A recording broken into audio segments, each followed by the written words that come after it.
Hello friend, आज की इस वीडियो में हम आपको दिखाएंगे किस तरह से आप स्क्वायर रूट 4 अंकों का, जैसे कि आप देख सकते हैं ये 4 अंकों का स्क्वायर रूट आप केवल सेकंडों में अपने मन में निकालने लग जाओगे यदि आपको ये ट्रिक पता चल जाती है तो कैसे करना है चलिए हम आपको दिखा देते हैं। दोस्त यहाँ पर सबसे पहले यदि आपको 4 अंक का स्क्वायर रूट आपके सामने आ जाता है तो आपको सबसे पहले देखना है इसका इकाई का अंक क्या है। इकाई का अंक 9 है यहाँ पे, ठीक है।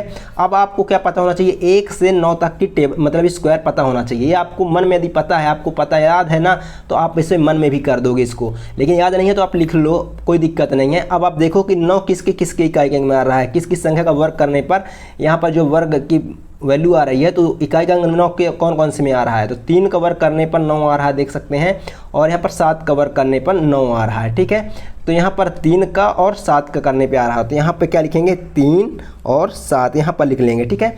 यहाँ पर 3 और 7 हमने लिख लिया क्योंकि 3 का वर्ग करने पर 9 आ रहा है इकाई का अंक, 7 का वर्ग करने पर 9 आ रहा है इकाई का अंक। अब इसे आप लिख लेंगे, कोई दिक्कत नहीं। शुरू के 2 अंक पकड़ेंगे। अब शुरू के 2 अंक पकड़ने, लास्ट का 1 अंक को हमने चेक किया, शुरू के 2 अंक को अब एक ट्रिक से चेक करेंगे। क्या, कौन सी ट्रिक है कि 10 जो है इसके पहले वाली पूर्ण वर्ग संख्या कौन सी है, तो जिसका स्क्वायर रूट आसानी से निकल जाए। तो 10 के पहले की 9 है जिसका स्क्वायर रूट आसानी से निकल जाता है, ठीक है ना।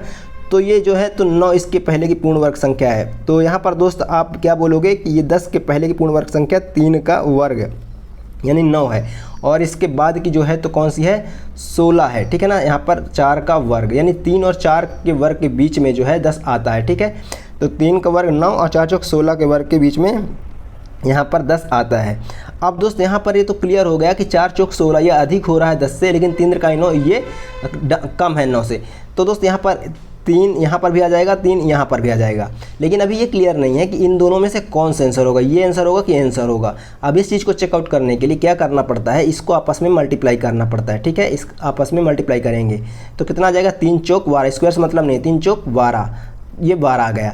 अब यहाँ पर नीचे की वैल्यू 12 आ रही है और जिसका हमने निकाला है तो वो क्या है, 10 है। तो इसका आपस में कंपेयर करिए तो कौन सी वैल्यू दिखे, ये 12। अगर इनका मल्टीप्लाई करने पर ये अधिक आ रहा है, 12 आ रहा है, और 10 से यानी कि अधिक है, देख सकते हैं 10 से अधिक है, तो छोटी वाली वैल्यू आंसर होगी। अगर यहाँ पर 9 होता, यहाँ पर 8 होता, कुछ भी छोटा होता तो बड़ी वाली वैल्यू आंसर होती, ठीक है।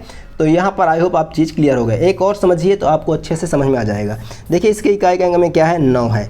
तो देखिए यहाँ पर वर्ग करने पर 1 से 9 तक का वर्ग करने पर किसके इकाई के अंक में 9 आ रहा है, तो जैसे 7 में आ रहा है और 3 में आ रहा है, तो यहाँ पर 3 और 7 यहाँ पर भी हो जाएगा। अब यहाँ पर इसको हम शुरू के 2 अंक पकड़ेंगे, 4 अंक का निकालना है तो शुरू के 2 अंक पकड़ेंगे। तो अब देखिए 13 के पहले का पूर्ण वर्ग संख्या कौन सी है, तो 9 है, यानी कि 3 का वर्ग 9 है। और यहाँ पर पूर्ण वर्ग कौन सी है, 4 का वर्ग, यानी 13 जो है 3 का वर्ग और 4 के वर्ग के बीच में आ रहा है, ठीक है। अब यहाँ पर 4 चौक 16 अधिक हो रहा है, 3 का 9 13 से कम है, तो हम 3 ले लेंगे यहाँ पर भी और यहाँ पर भी, ठीक है। अब दोस्त यहाँ पर लेने के बाद अब 3 चौक 12 यहाँ पर आपस में मल्टीप्लाई करिए तो कितना आ जाएगा, 3 चौक 12। अब देखिए 12 जो है 13 से छोटी है तो यहाँ पर बड़ी वाली वैल्यू आंसर होगी, ठीक है। यहाँ पर बड़ी वाली वैल्यू आंसर होगी।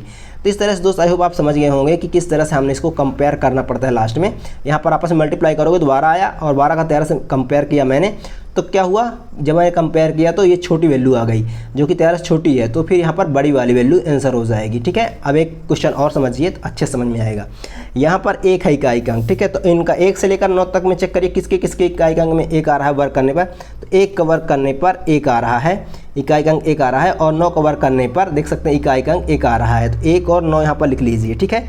यहाँ पर 1 और 9 हम लिख लेंगे। अब शुरू के 2 अंक पकड़ने होते हैं, तो ये 15 का पहले का पूर्ण वर्ग संख्या कौन सी है, 3 है, 3 का वर्ग, और 15 के बाद का 4 है, ठीक है ना, 4 है। तो दोस्त आपको देखना होता है पूर्ण वर्ग यानी कि 9 जिसका स्क्वायर रूट आसानी से निकल जाता है, पूर्ण वर्ग संख्या ना। तो 15 से पहले पूर्ण वर्ग संख्या 9 ही है, इससे और कोई है नहीं, फिर उसके बाद 4 है। तो दोस्त यहाँ पर 3 और 4 तो हमने निकाल लिया, लेकिन यहाँ पर अब आप ये देखेंगे कि यहाँ पर 4 चौक 16 15 से अधिक हो रहा है, तो हम किसको लेंगे, 3 को लेंगे, जो कि 15 से कम है, तो 3 हो जाएगा, 3 हो जाएगा। आपस में मल्टीप्लाई करिए, 3 चौक 12, ठीक है ना। आपस में मल्टीप्लाई किए तो 12 क्या है, 15 से कम है, देख सकते हैं 12 15 से कम है, तो यहाँ पर बड़ी वाली वैल्यू आंसर हो जाएगी। यहाँ पर 39 आंसर हो जाएगा, ठीक है। यहाँ पर 39 आंसर हो जाएगा, ये यहाँ पर देख सकते हैं ये 39 हो जाएगा। आई होप आपको चीज़ क्लियर हो गया होगा कि कैसे हमने इसको निकाला। अब एक और समझ लीजिए तो अच्छे से क्लियर हो जाए, आपका डाउट पूरा क्लियर हो जाए। 4 इकाई का अंक है, देख सकते हैं, तो इस देख सकते हैं 2 का वर्ग करने पर 4 आता है, तो इसका इकाई का अंक 4 है, 2 का वर्ग करने पर 4 आ रहा है। और दोस्त किस किस में 4 आ रहा है, 8 का वर्ग करने पर, देख सकते हैं इकाई का अंक 8 का वर्ग करने पर 4 आ रहा है। तो यहाँ पर 8 लिख लेंगे, 2 और 8 हमने लिख लिया। अब शुरू के 2 अंक पकड़ेंगे, तो यहाँ पर 6 के भी 38 के पहले की पूर्ण वर्ग संख्या क्या है 36, 6 छंगा 36 है ना, पूर्ण वर्ग जिसका स्क्वायर रूट आसानी से निकल जाता है तो पूर्ण वर्ग वो कहलाते हैं, ठीक है ना, 6 छंगा 36। तो दोस्त यहाँ पर जैसे कि मान लीजिए 36 का अगर आप रूट निकालोगे 6 आता है, नहीं कि इसके पहले की जो पूर्ण वर्ग संख्या है वो 36 है, ठीक है। तो यहाँ पर 6 का वर्ग, अब यहाँ पर 6 के बाद कौन सा आता है 7, तो 6 और 7 के वर्ग के बीच में 38 है, ठीक है। तो अब दोस्त यहाँ पर 7 7 49 हो जाता है, जो कि 38 से बड़ा है तो गलत हो जाएगा। तो 6 छंगा 36 जो कि 38 छोटा है, तो हम 6 यहाँ पर भी ले लेंगे, 6 यहाँ पर भी ले लेंगे। अब लेकिन ये क्लियर नहीं है कि ये होगा या ये होगा, कौन सा होगा ये क्लियर नहीं है। तो इसको क्लियर करने के लिए यहाँ पर इसका आपस में मल्टीप्लाई करेंगे, 6 7 42। अब देखिए 42 आ गया, तो 42 इससे छोटा है 38 से कि बड़ा है, बड़ा है, तो छोटी वैल्यू आंसर होगी, तो ये 62 आंसर हो जाएगा इसका, ठीक है, ये आंसर होगा। यानी बड़ा आ गया इससे कंपेयर करने पर, तो ये छोटी वाली वैल्यू आंसर होगी, अगर छोटा आता तो बड़ी वाली वैल्यू आंसर होती है। आई होप आपको ये चीज़ क्लियर हो जाती है। अब आप भी बहुत आसानी से 4 अंकों का स्क्वायर रूट निकाल लोगे, कोई भी आ जाए आपके सामने। धन्यवाद चैनल विजिट करने के लिए, आपको बहुत बहुत धन्यवाद। वीडियो से हेल्प मिलता है प्लीज़ चैनल को सब्सक्राइब कर दिया करो, इससे हमें भी मोटिवेशन मिलता है। धन्यवाद।